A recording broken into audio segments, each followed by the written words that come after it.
sonra bu güzel sala Cigitler rəqs grubunu dəvət edirəm. Bir gözəl alqışlar xahiş edirəm. Belə olur, həmişə belə olur.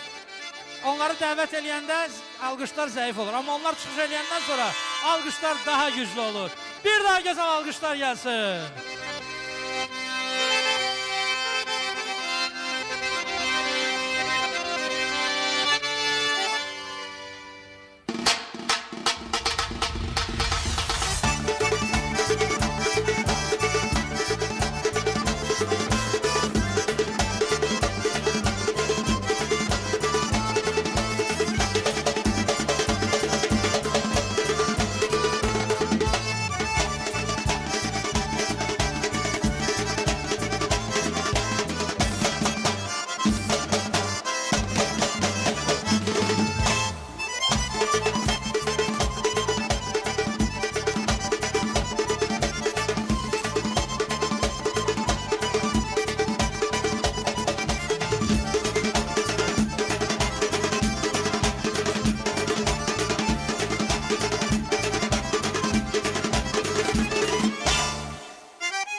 Tanrısıvaylı ansambl Cigiti!